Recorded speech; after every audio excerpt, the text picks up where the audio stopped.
Assalamualaikum warahmatullahi wabarakatuh. Selamat petang dan salam sejahtera kepada semua.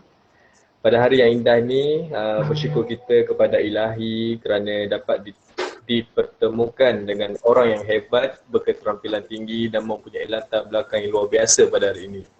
Jadi sebelum kita memulakan webinar kita pada hari ini, dengan senang hati saya ingin memperkenalkan Cikgu Azizan bin Suradi yang menyandang jawatan sebagai Ketua Program Teknologi Elektrik College Vocational Sultan Abdul Samad Banting.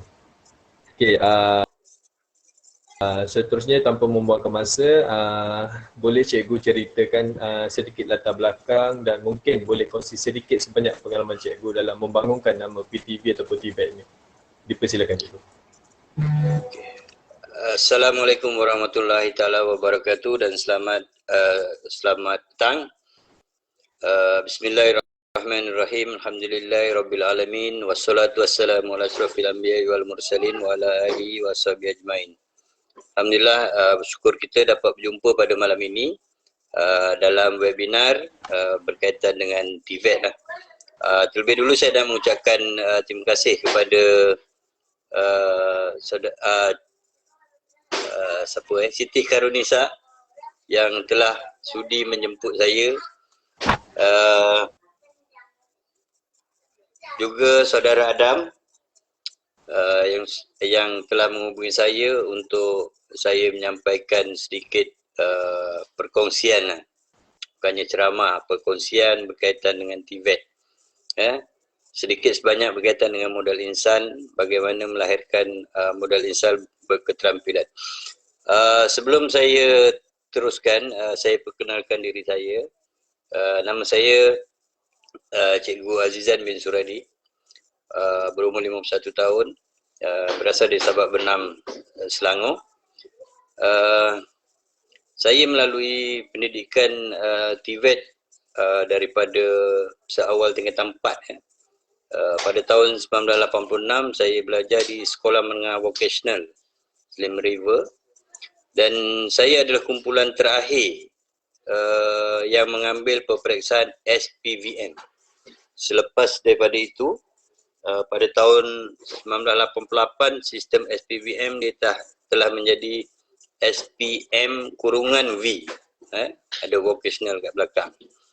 Kemudian dia berubah lagi kepada sistem SPM terbuka, dan barulah kepada KV. So saya melalui 4-5 fasa perubahan sistem vocational di Kementerian Pendidikan, khususnya Sekolah Menengah Vocational, Sekolah Teknik. Kemudian saya melanjutkan pelajaran ke sijil di Maktab Perguruan Teknik Ceras. Sekarang ni Maktab Perguruan Teknik pun dah tak wujud, telah diambil alih oleh Hospital HUKM. Dan seterusnya, semasa saya menjadi guru, saya menyambung ijazah sarjana muda kejuruteraan elektrik. Sedikit berkaitan dengan kemahiran, persijilan kemahiran. Saya ada sijil sebagai pendawai elektrik daripada Suruhanjaya Tenaga. Kemudian saya memiliki diploma lanjukan kemahiran Malaysia ataupun tahap 5 lah, biasa sebut tahap 5, Jabatan Pembangunan Kemahiran. Saya telah berkhidmat lebih kurang dalam 29 tahun. So dalam 29 tahun itu banyak terlibatlah sebagai panel kurikulum, panel pembangunan kurikulum baru. Setiap kali pertukaran tu kita terlibat dengan panel. Kemudian panel-panel soalan, juga panel KV skill, pertandingan yang diwujudkan bila mana tertubuhnya College Vocational. Dan sedikit pengiktirafan yang ada adalah pada tahun 2019 saya telah menjadi expert negara untuk work skill junior di Kazan, Rusia. Tahun 2019 juga saya telah dianugerahkan sebagai adik guru TVET KV 2019. Juga sebagai guru cemerlang pada tahun 2020. Dan pengiktirafan sebagai professional technologist yang nama tu ada TS kat depan tu, bukan Tan Sri. Dan untuk komuniti TVET TVET sedikit lah sumbangan saya sebagai Timbalan Presiden Persatuan Guru-Guru Vocational dan Teknik Malaysia bagi penggal 2018 hingga 2021. Itu sedikit berkaitan dengan biodata diri saya. Jadi dengan pengalaman yang ada tu tidaklah banyak mana, tetapi sedikit sebanyak dapatlah membantu berkaitan dengan pembangunan TVET. Baik, sebenarnya ini definisi ya, kalau dalam skrin ini definisi TVET daripada UNESCO. So saya tak naklah nak ulas yang panjang berkaitan ini, cuma saya nak mengulas sedikit berkaitan daripada RMK 11 di mana pada masa itu 2016 hingga 2020 60% daripada 1.5 juta pekerjaan yang dicipta memerlukan kemahiran TVET. So 60% tu lebih kurang 900,000 diperlukan untuk tenaga TVET. Sebab itu pada masa itu kerajaan telah menyasarkan perlu menambah tenaga kerja di bidang TVET dan beberapa strategi ataupun inisiatif yang diwujudkan waktu itu dengan strategi lautan biru, dan di antaranya TVET ni menjurus kepada banyak agensi, agensi Kementerian Belia, Kementerian Tenaga Rakyat dan termasuklah Kementerian Pendidikan. So di Kementerian Pendidikan, salah satu yang kita Kementerian Pendidikan buat adalah transformasi TVET. Kenapa perlu sistem TVET ni ada dalam sistem negara kita? Baik, ini antara pandangan tokoh-tokoh berkaitan dengan ekonomi. Tetapi apa yang saya nak jelaskan di sini, anggaran setiap tahun pelajar-pelajar di Malaysia yang tidak layak, tidak layak mendapat SPM, sangat tinggi. Ini perangkaan yang dibuat pada tahun 2015. So dalam setahun anggaran pelajar yang menduduki SPM adalah 450,000. Sebab itu KPM mengambil tindakan strategik menawarkan TVET pada peringkat menengah atas dan juga peringkat KV dengan kita punya outcome target utama adalah 70% bekerja, 20% sambung pengajian dan 10% sebagai usahawan. Baik, transformasi TVET sebenarnya dia berlaku daripada tahun 2011 tetapi mula dilaksanakan pada tahun 2015. So ini adalah dia punya big map keseluruhan, bukan hanya sekadar KV tetapi yang melibatkan TVET di Kementerian Pendidikan. Yang pertama, tertubuhnya Kolej Vocational, lepasan PT3. Kemudian di sekolah harian kita ada pendidikan vokasional menengah atas, PVMA. Ada juga perantisan industri menengah atas, PIMA. Dan seterusnya pendidikan asas vokasional, PAV. Yang ini lepasan UPSR tingkatan 3. Tetapi PAV ni dia ada isu sikit berkaitan dengan peralatan dan sebagainya. So dia dah soft landing atau kata dijumutkan pada tahun 2018. Okey. Ini keberhasilan modal insan yang kita targetkan bagi kolej vokasional.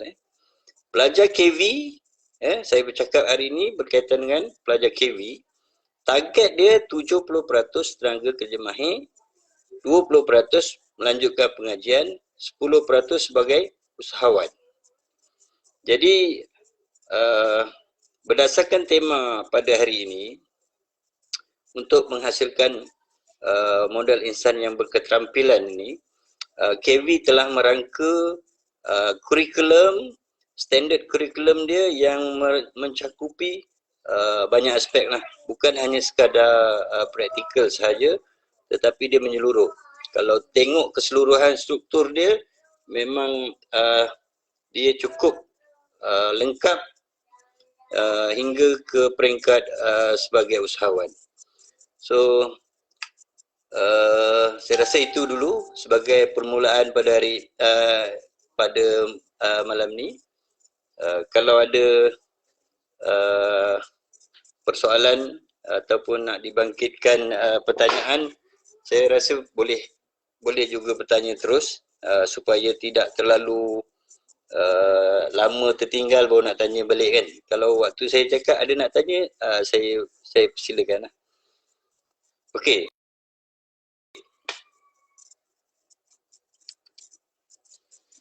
Baik, yang ini saya sebutkan tadi macam mana modal insan di KV nak menghasilkan modal insan berketerampilan.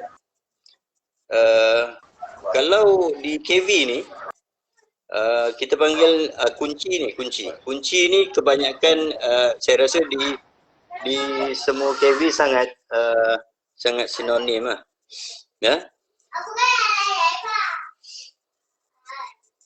Okey. Bila kita sorry, gangguan sikit anak bising.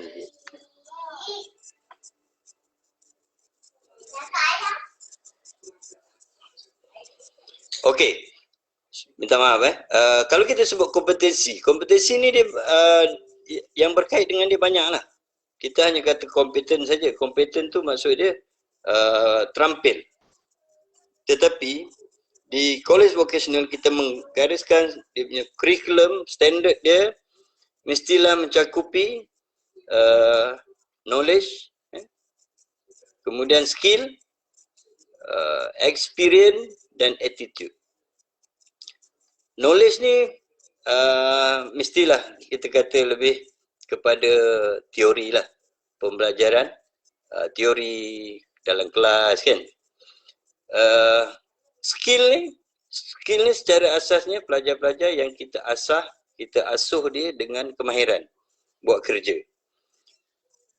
Experience kalau di college vocational kita ada pelajar-pelajar ni pada tahun akhir selepas dia selesai sahaja 2 tahun diploma sebelum dia graduate, mereka ni kena keluar ke industri melakukan on job training. On job training tu antara 5 ke 6 bulan lah, bergantung kepada program. Kalau macam saya, program elektrik, on job training selama 6 bulan. Dan daripada keseluruhan ini, dia mesti dilengkapi dengan attitude. Yang selalu jadi masalah kepada kita adalah attitude pelajar ataupun graduan kita, attitude dia dia tidak, kita kata dia tidak sustain. Waktu dia belajar, attitude-nya bagus. Tetapi bila dia pergi ke industri, dia bekerja, attitude dia berubah. Jadi kenapa kita perlukan experience? So bila waktu dia OJT, waktu dia on job training, dekat situ dia membina, dia menggunakan knowledge dia untuk melakukan pekerjaan dia, skill, dan dia mencari pengalaman. Dalam masa yang sama, attitude dia dibentuk, yang waktu dibentuk waktu belajar, dibawa ke industri. Dan di industri dia akan belajar lagi melalui life-nya, attitude, pengalaman bekerja di tempat sebenar. Dan kalau 4 aspek ni dia boleh lengkap, so dia adalah seorang pekerja yang kompeten selepas itu.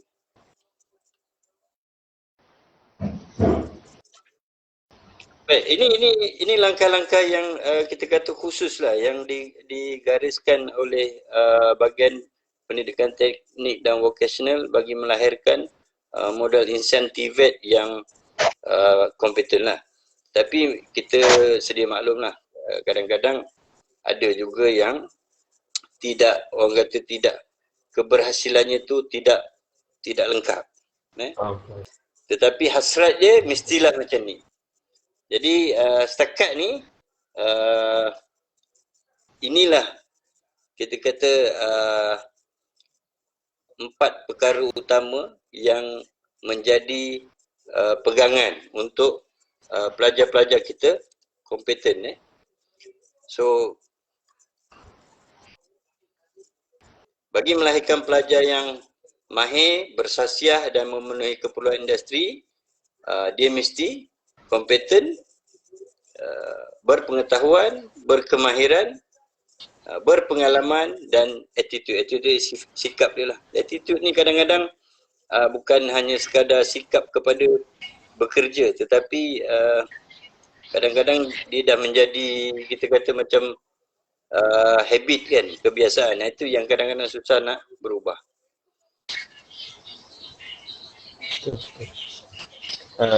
Baik, setakat ni okey Adam. Cikgu, so apa yang cikgu katakan ni ialah daripada 5 perkara ni, 5 perkara ni yang amat penting untuk 5 perkara ni, adakah ini 5 perkara untuk menjadi seorang model insan yang berketerampilan? Ini langkah-langkah dia, langkah-langkah untuk menjadi seorang insan yang berketerampilan. Itu ke maksud cikgu? Ya. Setakat ni apa yang telah digariskan oleh Kementerian Pendidikan dan apa yang kita laksanakan, inilah dia yang kita jadikan panduan untuk menghasilkan modal insan yang berketerampilan. Satu, orang nak kompeten tu dia mesti ada knowledge. Yang kedua, dia mesti ada skill. Yang ketiga, dia ada experience, kemudian attitude lah. Contoh dia mudah je. Kita ambil mudah. Ada orang dia ilmu, saya cerita pasal elektrik lah. Ilmu berkaitan dengan pendawaian elektrik dia ada. Dia tahu. Skill dia boleh buat. Dia boleh buat apa yang orang nak. Katalah Adam nak suruh dia buat wiring, pasang 10 soket katakan. Dia ada ilmu, dia boleh buat. Dan dia ada pengalaman dari segi mungkin waktu dia belajar, waktu dia punya waktu dia on job training. Tetapi attitude ni kadang-kadang kita tengok kat mana attitude dia. Contoh dia buat kerja tidak mengikut standard, tidak kemas contoh dia, ataupun dia menipu katakan dari segi penggunaan bahan dan sebagainya. So dekat situ kita kata dia tidak kompeten. Itu saya bagi contoh macam tu lah. So attitude tu dia penghujung dia tu, attitude tu memainkan peranan yang membuktikan dia tu kompeten. Kita biasa jumpa kan, kalau orang bisnes ke orang buat kerja, knowledge ada, skill ada, experience ada, tapi di hujung dia tu ada yang tu kita kata orang ni tak boleh lah. Contoh macam kita panggil kan buat kerja kan, kita pun kata orang tu tak payah panggil lagi, dia kata. Sebab apa? Dia buat macam ni lah, buat kerja selekeh ke apa. So itu adalah attitude. So kita mengatakan dia tidak kompeten. Macam tu. Faham cikgu. Cikgu, saya difahamkan cikgu daripada Vocational Center Abdul Samad Banting kan, dan ada satu posting di Facebook, cikgu digelar unsung hero dalam dunia vocational. Di sini saya bagi peluang untuk cikgu angkat bakul cikgu sendiri. So cikgu rasa apa punca cikgu digelar sedemikian rupa? Okey. Sebenarnya saya pun tak perasan gelaran tu ada ke tidak, tetapi dia macam ni. Saya dah bekerja lebih kurang 29 tahun dan kita bekerja seperti biasa.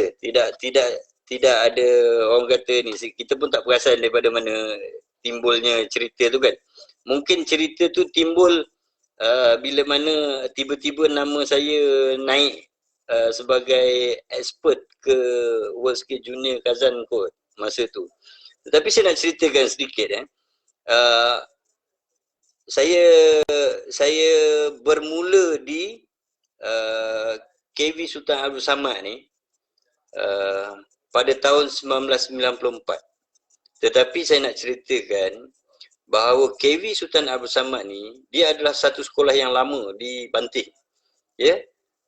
dia wujud sejak 1962 sebagai sekolah pelajaran lanjutan. Ini antara yang saya tunjukkan ni, sejarah dia.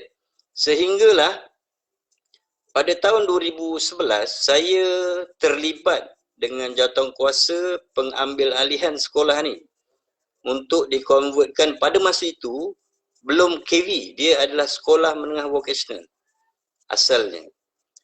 2011 kita bermesyuarat dan mengambil masa yang agak panjang. Kemudian pada tahun 2012 tu dia dah diluluskan dan bermulalah pembinaan dia oleh Kementerian Pendidikan. Jadi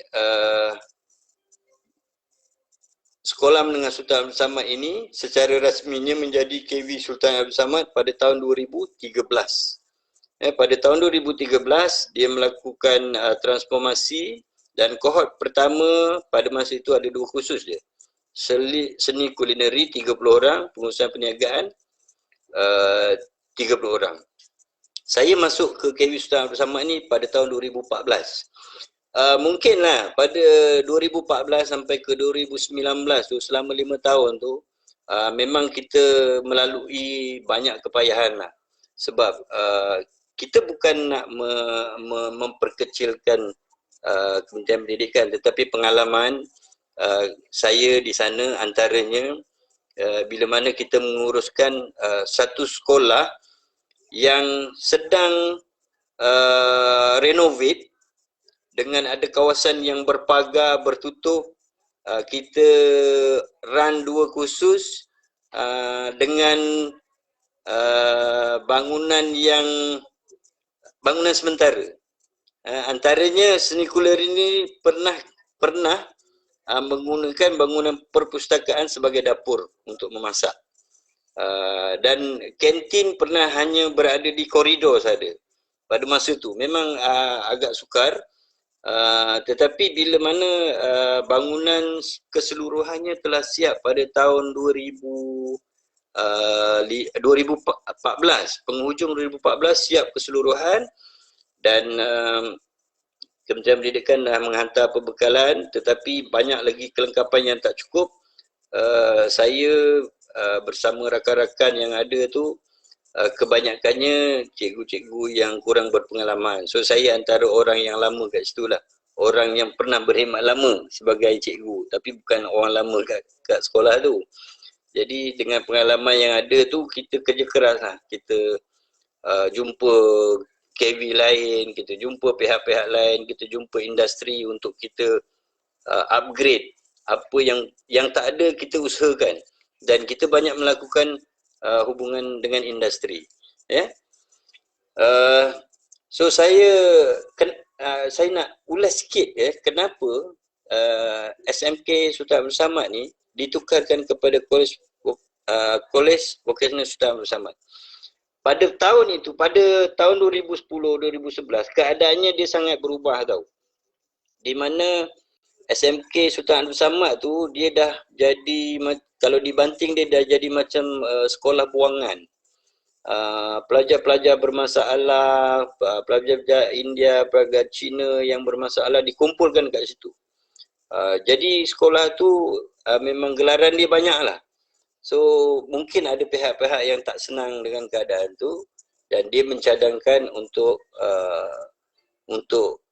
diserahkan kepada KPM. So KPM telah mengambil keputusan untuk ditransformasi sebagai Kolej Vocasional. So impact dia sangat besar sebenarnya. Di mana orang di Kuala Langat sangat beruntung kerana KV kebanyakannya lengkap dengan kemudahan asrama. So pelajar dia bercampur, tetapi KV Sultan Abdul Samad ini dia special, dia tidak ada asrama. Dia satu-satunya KV di semenanjung Malaysia yang tidak ada asrama. So pelajar dia 80% adalah penduduk Kuala Langat ataupun penduduk Banting. Jadi dekat situ sebenarnya dia sangat bagus kepada komuniti Kuala Langat. Okey. Dengan ini saya bagi contoh di program elektrik lah apa yang kita buat ini yang saya kata, saya jumpa dengan industri, kami jumpa dengan syarikat-syarikat, kita jumpa dengan industri, kita buat kerjasama. Pelajar-pelajar saya pada masa itu, kita belajar teori, kita belajar sikit amali, dan selebihnya semua kita buat kerja kat luar. Hujung minggu kerja kat luar. Pada hari biasa, kalau hari kelas pun, saya akan mohon kebenaran khas dengan pengarah, kita tulis surat, dan kebenaran ibu bapa, kita ambil contoh ada satu projek berapa hari kita nak guna pelajar, 4 hari, 3 hari, dan kita akan keluar untuk mereka buat kerja. Ini antara projek-projek yang kami pernah terlibat lah.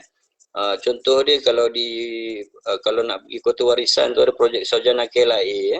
Itu pelajar-pelajar saya yang pasang kabel 3 fasa dia. Bersama dengan syarikat.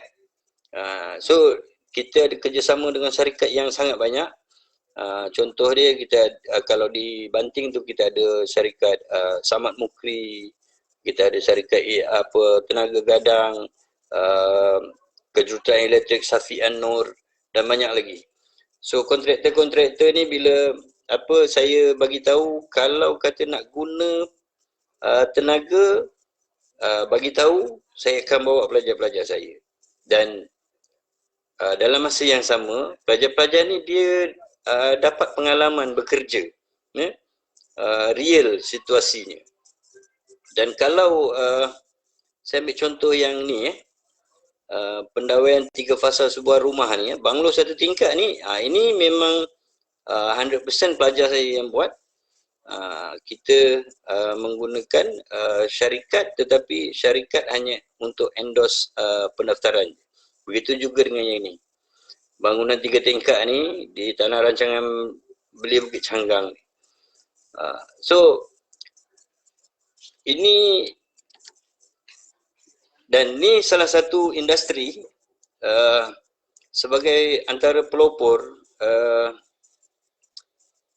bangunan smart building. Smart building. So syarikat dia Sikosistek di Jalan Kuchai Lama.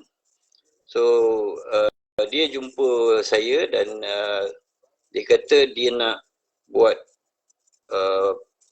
nak masuk ke bangunan yang baru dia beli, 3 tingkat, dan dia fully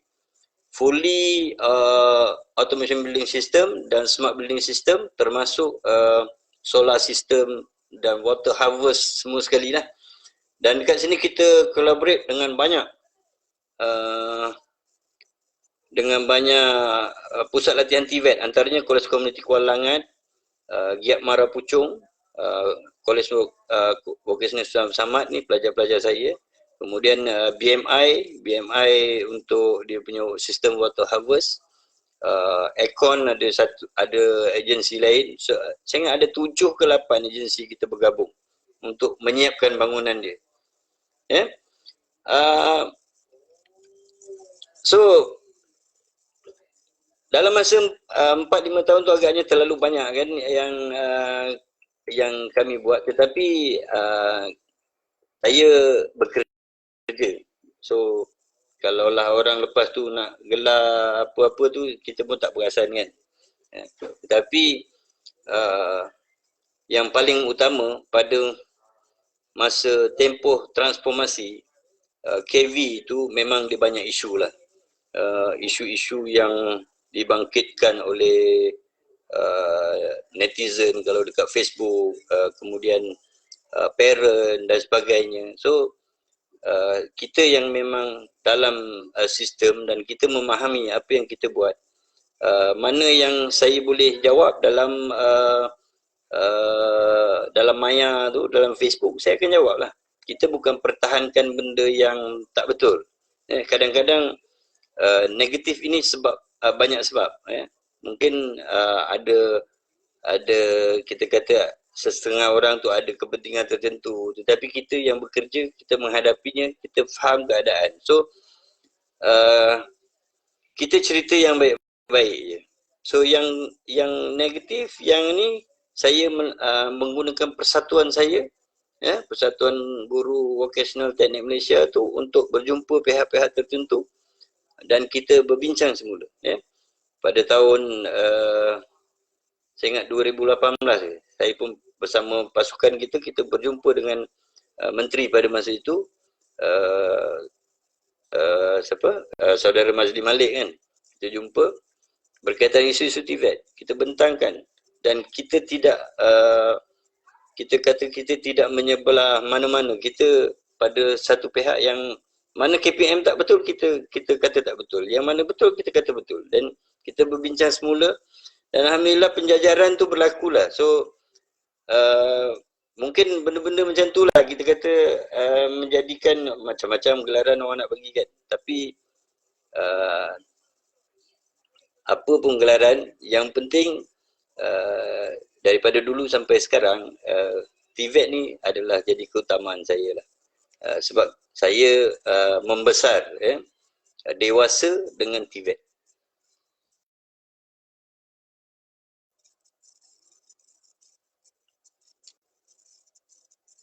Okey dah.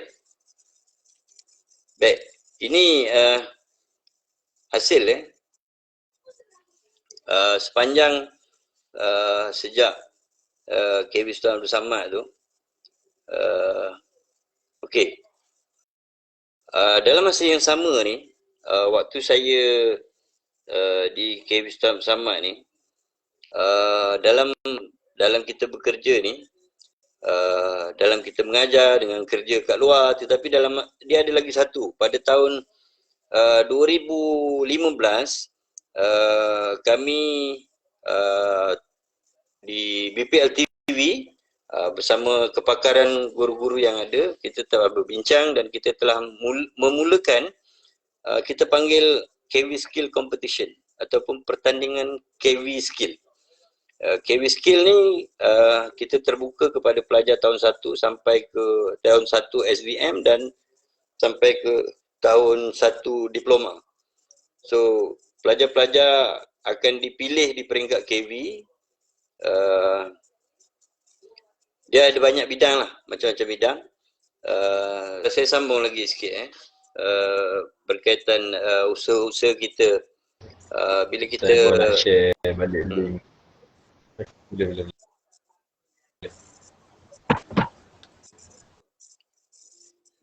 Okey, kita sambung balik yang silakan, tadi. Silakan. So bermula pada tahun 2016 tu kita mula dengan mewujudkan pertandingan KV Skill peringkat zon dan peringkat kebangsaan, dan pertandingan ini memang kita khaskan untuk pelajar-pelajar KV. Tujuan dia kita nak melahirkan pelajar-pelajar yang berkemahiran tinggi dan mampu bersaing dengan agensi-agensi TVET yang lain lah. So bila kita menyertai pertandingan ini, baru kita lebih terbuka kepada perkembangan teknologi yang baru. Sebab WorldSkill Belia Malaysia ni, peserta yang berjaya di peringkat akhir, dia akan dipilih untuk mewakili Malaysia ke Asia Skill dan akhirnya ke WorldSkill. So dengan cara ini kita menjadikan pertandingan ini salah satu event yang besar yang boleh menarik minat pelajar-pelajar kita untuk mewakili negara. Contoh kalau main bola kan, Ronaldo boleh main untuk negara dia ke World Cup kan. So kita buat pendawaian elektrik pun boleh ke World Cup tu kan. Okay, so ini antara kita kata sepanjang kerjaya kita buat tu, mungkin dengan sumbangan yang kita buat itulah mungkin orang menggelar kita macam-macam dan saya sebagai salah seorang yang terlibat dengan pertandingan ini, memang kita sentiasa ingin mencari pelajar-pelajar yang berketerampilan, yang berjaya kita hasilkan mewakili agensi kita. Okey. Berdasarkan cerita Cikgu ini, saya boleh conclude yang kehadiran cikgu ni dalam KV ni sebagai amat penting sekali lah sebagai seorang pejuang Tibet dalam masa yang Boda Ihsan yang berkepakaran. And then lagi satu cikgu, saya nak tanya, kan macam cikgu ada cakap tadi, yang cikgu ada kolaborasi dengan banyak syarikat kan, and then cikgu menggunakan, pelajar-pelajar cikgu akan join sekali dalam syarikat untuk melakukan tugasan-tugasan yang diberi kan. Okey. Dalam sepanjang tu, ada tak student-student cikgu, student-student KB cikgu terus diserap oleh company tersebut? Baik, pelajar yang ada dalam gambar ni adalah kohort pertama elektrik yang masuk pada tahun 2015. 2015, 2016, 2 tahun dia sijil. Kemudian 2017, 2018 diploma. Kemudian dia OJT 6 bulan. So dia berakhir pada 2019. Okey, pelajar saya 28 orang habis OJT semua bekerja. Terus diserap. Yang sampai hari ini bekerja di tempat OJT dia pun ada dalam 2 orang ke 3 orang macam itulah. Pelajar saya OJT habis OJT 50% bekerja di company tempat dia OJT. Kemudian bila dah kerja 3-4 bulan lepas tu dia cari kerja lain lah. Yang menariknya, saya tak ada ke dalam gambar ni, ada satu industri nama dia FIMA Bulking Group. FIMA Bulking ni cerita dia, pegawai dia hubungi saya, dia nak memberi sumbangan Swiss gear. So saya pergi ke Port Klang untuk melihat dia punya Swiss gear terpakai dengan transformer. Dia Swiss gear tu sebelum tu tenggelam banjir, so dia nak ganti baru dalam keadaan elok, cuma dah tua, dah uzur, dah umur dekat 30 tahun lebih dah transformer tu. So nak ganti baru.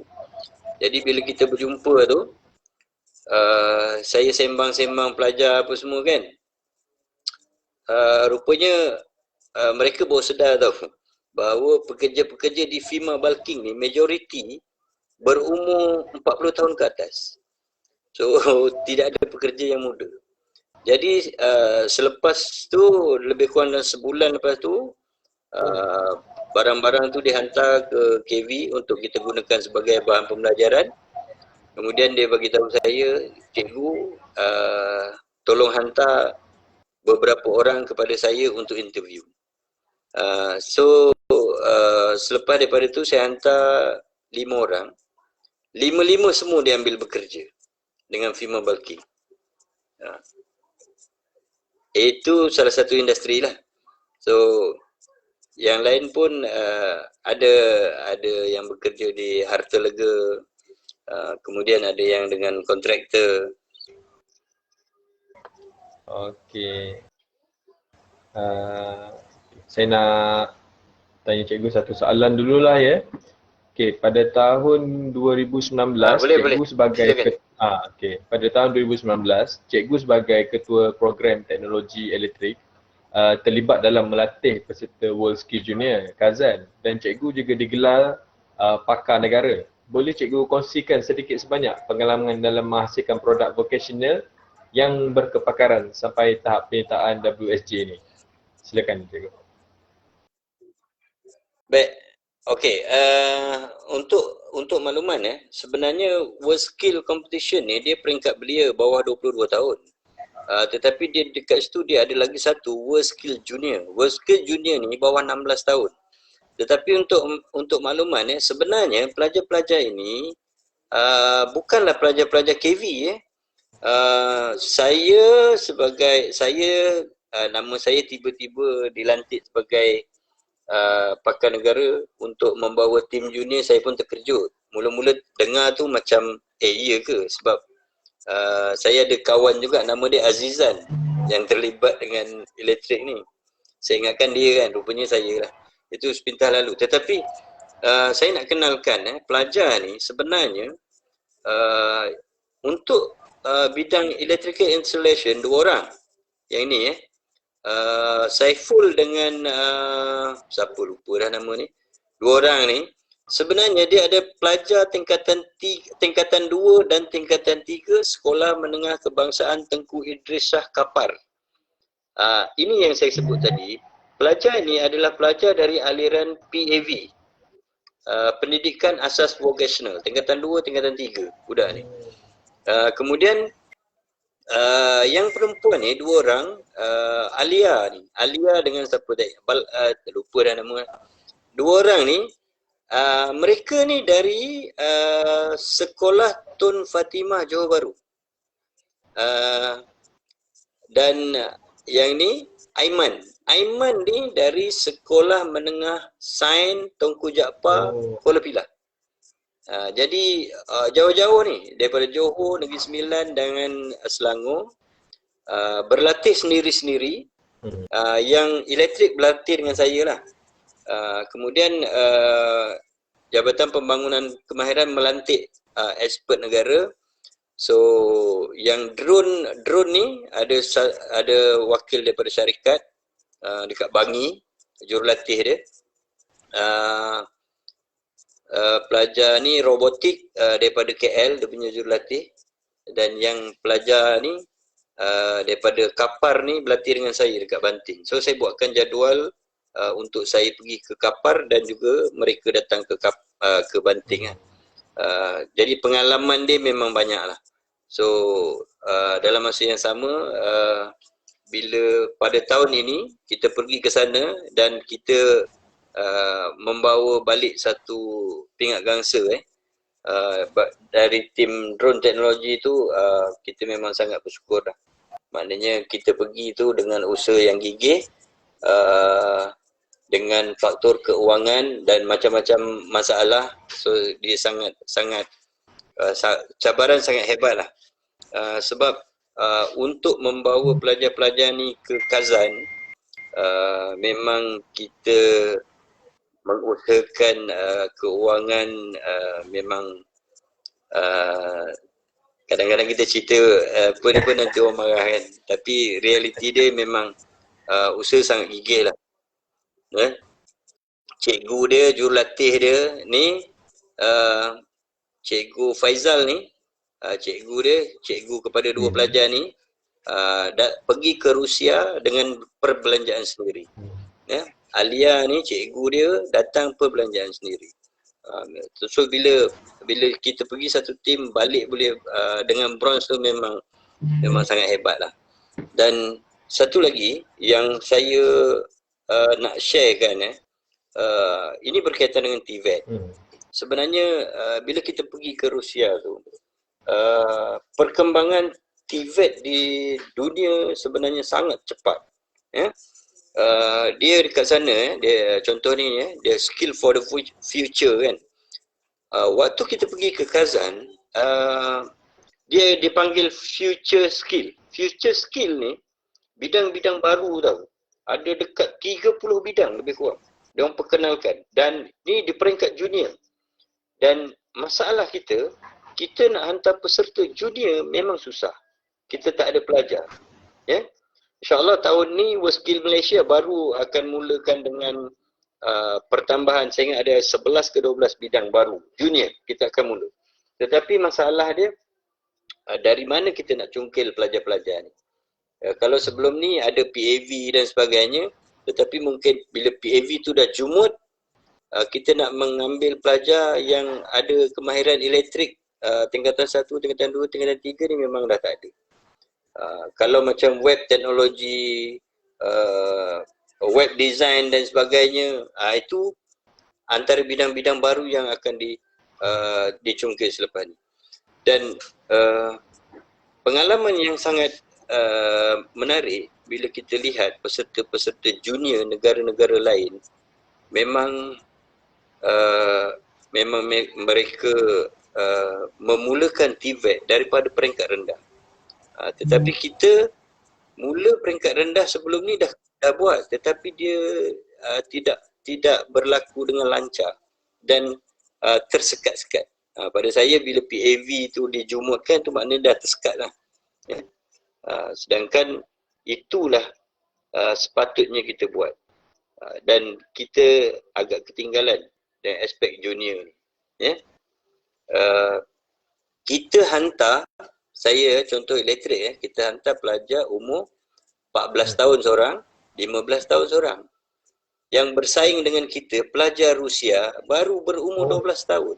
13 tahun, tingkatan 1. Bayangkan, yang daripada Taiwan, semua umur tingkatan 1. Daripada Taiwan, daripada Abu Dhabi, semua daripada tingkatan 1. Benda Itu antaranya lah. awal lah untuk diorang. Mereka memang lebih awal dengan TVET. So ini sebenarnya yang kita kena kena tengok balik lah. Saya pernah cakap berkaitan perkara ni kan, tetapi ialah bila dia dah berlaku penjumutan tu, kita kena ikut je lah kan. Nak buat macam mana kan. Betul lah. Okay. Okay. Seterusnya Doktor. Cikgu. Saya rasa masa pun dah mencemburui kita. So saya nak tanya cikgu lah untuk soalan terakhir. Okay, akhir sekali, apakah harapan cikgu kepada generasi yang sedang menjalani bidang TVET dan juga generasi yang akan datang? Dan apa yang akan cikgu boleh simpulkan tentang bidang TVET ni, terutamanya dalam pandemik sekarang? Baik, saya berharap bidang TVET ni bukan lagi satu bidang yang menjadi pilihan kedua atau pilihan ketiga. Saya melihat contoh ini dalam komuniti, saya ambil contoh saya ambil komuniti Kuala Langat Banting, saya ambil contoh pelajar ni Akil ni kumpulan yang pertama ni lah.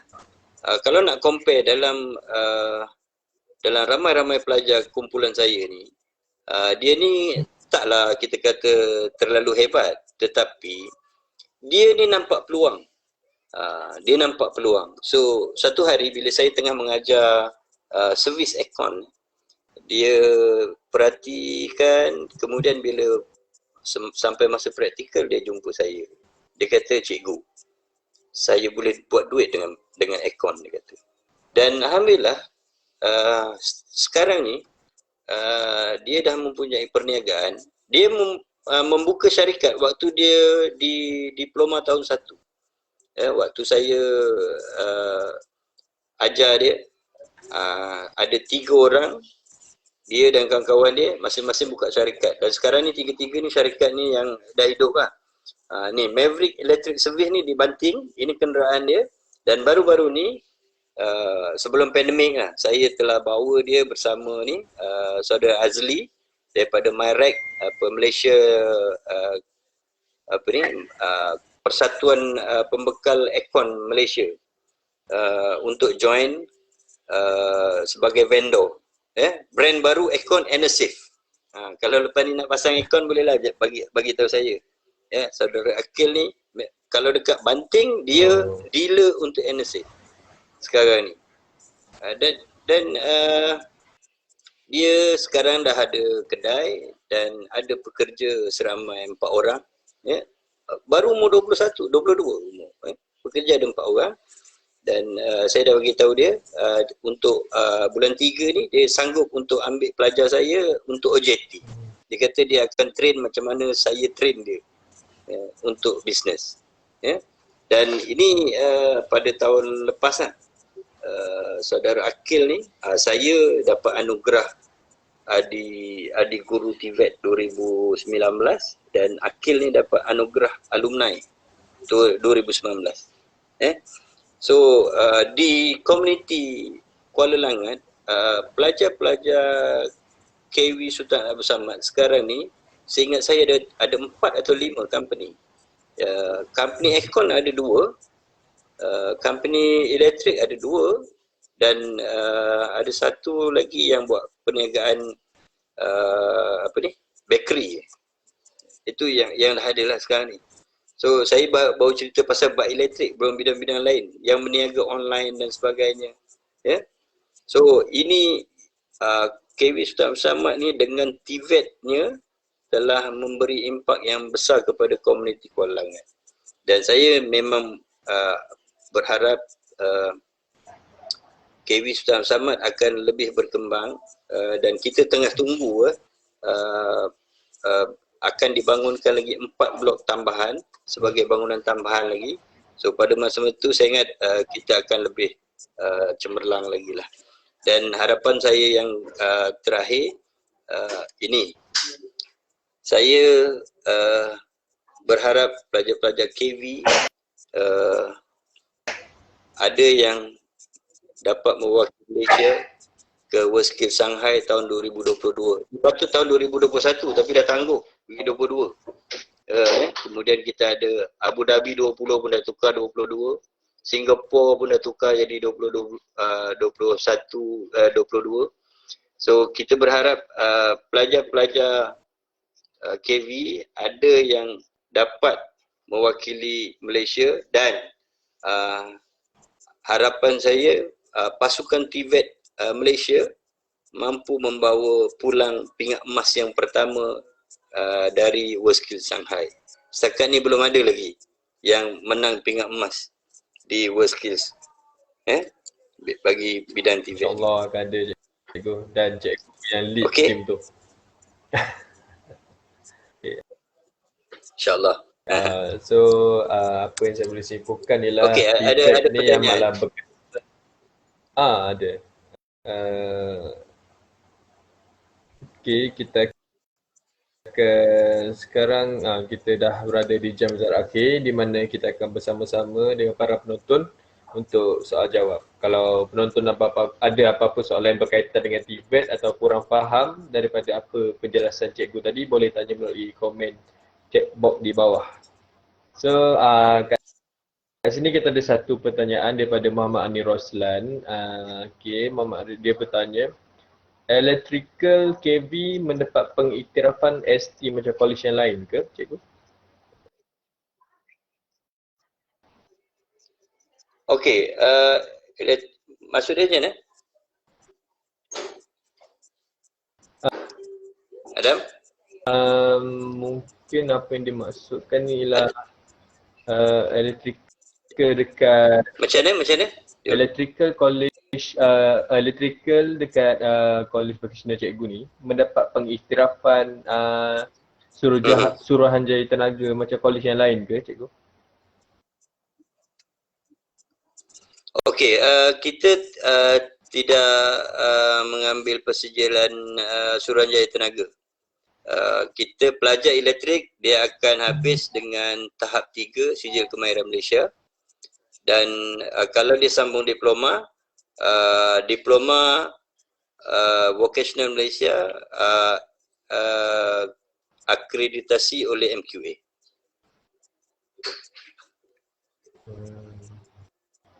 Okey. Kat sini kita ada soalan yang kedua daripada Encik Muhammad Zaid Mak Said. Okey, apa yang diberkatakan ialah saya melihat cikgu sangat kreatif dalam membawa pelajar melakukan praktikal di tempat bekerja yang sebenar. Adakah amalan ini dilakukan di semua KB yang ada atau bergantung kepada guru atau pengajar itu sendiri? Boleh cikgu ulaskan? Okey, dalam sistem KV kita ada yang kita panggil sangkutan industri ataupun kita buat dia ada latihan industri dan kita ada juga sangkutan industri dan memang dia bergantung kepada kreatifnya pensyarah tu lah, kreatifnya cikgu lah. Ada setengah-setengah tempat yang mana dia mempunyai hubungan dengan industri, dengan kontraktor yang banyak, so dia tak ada masalah. Tapi ada setengah tempat yang mana cikgu dia ada hubungan tetapi kurang dan dia kreatifnya kurang, dia tidak berlaku macam tu lah. Tetapi setakat yang saya tahu kebanyakan KV buat perkara yang sama. Yang mana saya kenal kawan-kawan yang mengajar KV kan, tetapi memang bukan semua kreatif lah. Faham. Jadi itu je soalan daripada para penonton kita. Dan terima kasih kepada para penonton yang bertanyakan soalan, dan terima kasih juga kepada Cikgu Azizan bin Suradi kerana sudi meluangkan masa dengan kami hari ini. Kita amat berbangga dan gembira untuk mendapat peluang ini dan membuat webinar dengan cikgu. Terima kasih cikgu. Izinkan saya untuk mengakhiri webinar kita pada hari ini dengan serakat pantun. Bunga dedap di atas para, anak dusun pasang pelita. Kalau tersilap tutur bicara, jemari disusun, maaf dipinta. Jadi terima kasih cikgu. Ribuan terima kasih, dan sekiranya ada salah dan silap, maafkan saya. Dan terutamanya masalah teknikal pada hari ini. Dan kalau insyaAllah kalau ada peluang lagi untuk berwebinar, kita orang akan jemput cikgu untuk sebagai penceramah kita orang. Baik. Okey. Terima kasih semua. Terima kasih kerana sudi mendengar pada perjumpaan kita malam ni. InsyaAllah kita jumpa pada sesi yang lain lah. Minta maaf kalau ada salah silap. Assalamualaikum warahmatullahi wabarakatuh.